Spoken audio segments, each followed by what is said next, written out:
Clausen Codes.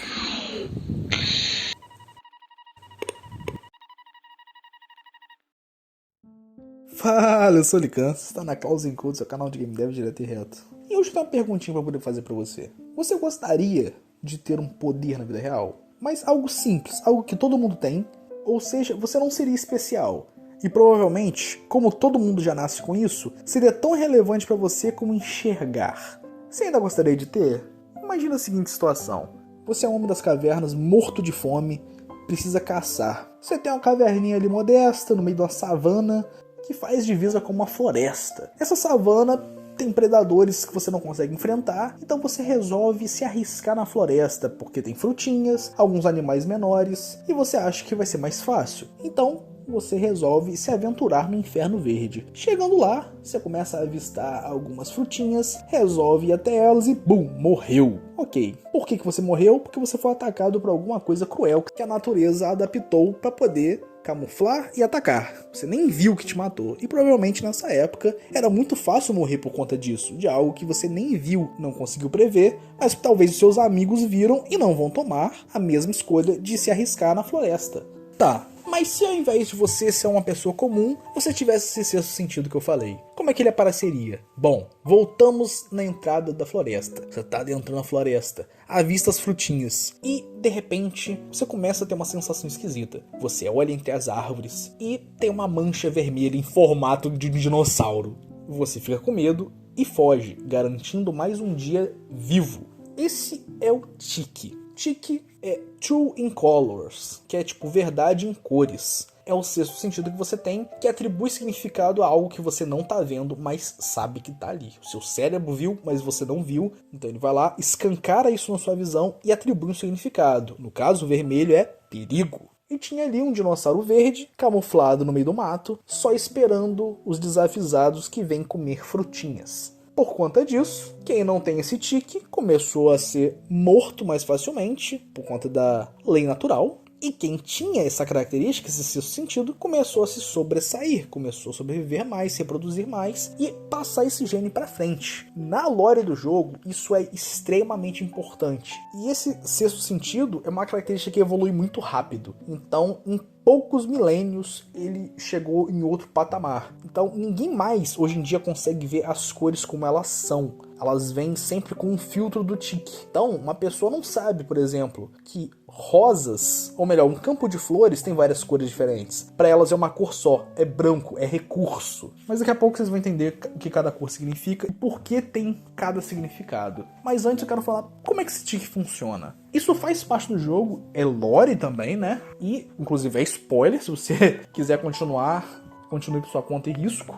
Eu preciso falar sobre o tique porque a arte, as cores do jogo, tudo está relacionado a isso. Inclusive, nos próximos vídeos, eu vou mostrar personagens, diálogos, e as cores deles se alternam no diálogo. E vocês podem achar meio esquisito, achar sem sentido e achar uma decisão de arte estranha se você não souber que aquilo tem um significado por trás. A cor das torres, a cor dos monstros que aparecem no bestiário, tudo tem um significado. E é tudo baseado no tique. Ele não vai ser exatamente uma mecânica tão presente, mas em todo jogo que eu faço, eu sempre gosto de colocar uma característica estranha ou diferente no mundo, que eu gosto muito de world building. Então vamos lá, como é que o tique funciona? O tique é uma sinestesia. Para quem não sabe, sinestesia é quando dois sentidos seus são entrelaçados. Quem tem sinestesia na vida real, nasce com isso. Geralmente essas pessoas elas têm sinestesia entre a visão e outro sentido. Geralmente visão e paladar. Então se ela comer algo doce, sei lá, ela vê com uma mancha azul na sua visão. Se comer algo salgado, vê com uma mancha amarela. Inclusive,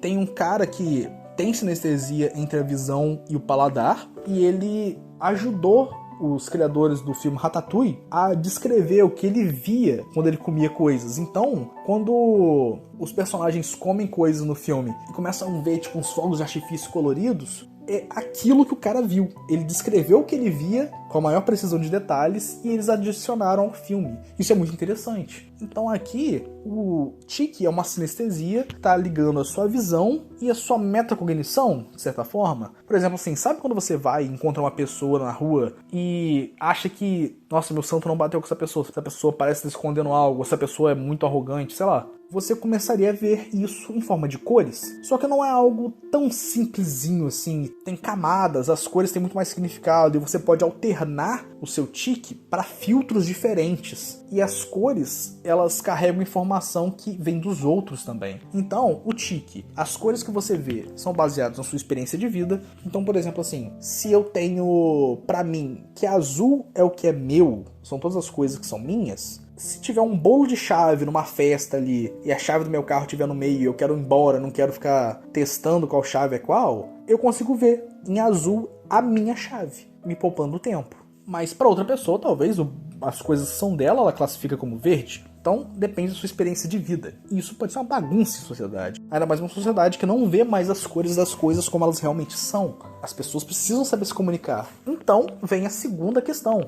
O tique também pode ser ensinado. Então, o tique atualmente é ensinado em escolas, como se fosse a matemática, um português da vida. Então, além de você ter a sua própria perspectiva das coisas, você também tem uma perspectiva formal, que é algo que foi ensinado e é algo que é usado em sociedade. Agora, por exemplo, a questão da genética também pode influenciar. Que, digamos assim, eu tenho aqui que azul é tudo que é meu. E isso é uma coisa da minha família. Todo mundo enxerga o que é nosso como azul. O problema é que todos os objetos da casa acabam sendo azul. Só que, por exemplo, assim, eu sei que o que é do meu pai é um azul escuro, o que é meu é um azul claro, o que é da minha mãe, sei lá, é um azul água, algo meio estranho, assim, quase pra verde. E eu consigo só ver essas nuances porque a minha família inteira, nas gerações, sempre foram uma galera muito possessiva, muito egoísta. E por conta disso, a gente consegue diferenciar bem o que é meu e o que é meu, mas não exatamente meu, é do meu pai. Ou por conta da genética, você pode ter um tique mais fraco, que você não vê cores direito, ou você pode ser um daltônico de tique, sabe? Você pode ser um cego de tique. Uma pessoa cega de tique conseguiria ver como uma pessoa normal hoje em dia no nosso mundo real veria, sem os filtros do tique. E além desses fatores, existem outros dois fatores, que é a perspectiva coletiva. Por quê? O que é isso? O tique, ele se espalha como se fosse uma aura ao redor das pessoas. Então, se uma pessoa desconhecida tá na minha frente, eu não sei que cor eu atribuo pra ela, até porque não sou eu que decido isso, é o meu cérebro. E tem outra pessoa que conhece essa pessoa e acha essa pessoa muito legal e classifica que legal é amarelo. A partir do momento que essa aura dessa pessoa invade a minha aura, eu começo a ver essa pessoa desconhecida como amarelo também. Então você pode ser influenciado pela massa também, isso pode ser um grande problema.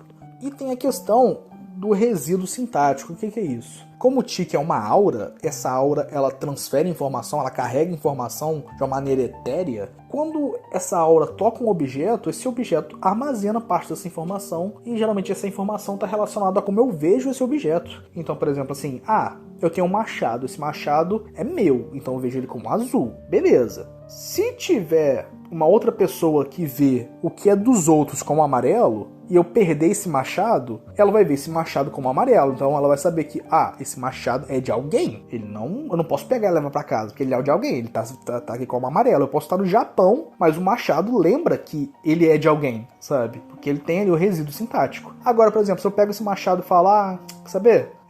Esse machado tá velho, tá desgastado, eu não quero mais. Pra mim ele vai ser branco agora, porque ele não tem significado pra mim. Outra pessoa que também vê como branco, ele vai olhar esse machado no chão e falar, é um machado branco, é um machado que não é de ninguém, vou pegar pra mim. E agora ele é azul pra pessoa. Então as coisas carregam também suas próprias informações que influenciam no tique da outra pessoa. Nossa, esse vídeo já tá ficando grande demais, eu tenho pelo menos 1 hora de conteúdo sobre esse tema, e claro, eu vou dar uma arrochada boa, então eu devo dividir esse tema em 3 vídeos, esse sendo o primeiro, que foi conceituando o tique, falando muito pouquinho sobre o início dele. O próximo vídeo deve ser sobre a lore do tique, e o último deve ser falando sobre os filtros que as pessoas aplicam no tique e como isso está sendo aplicado no jogo no momento. Aí depois de terminar esses vídeos sobre o tique, aí nós podemos voltar ao conteúdo dos personagens, né? Bom, o vídeo foi esse. Muito obrigado por ter chegado até aqui. Espero que tenha gostado. Se gostou, dê um like,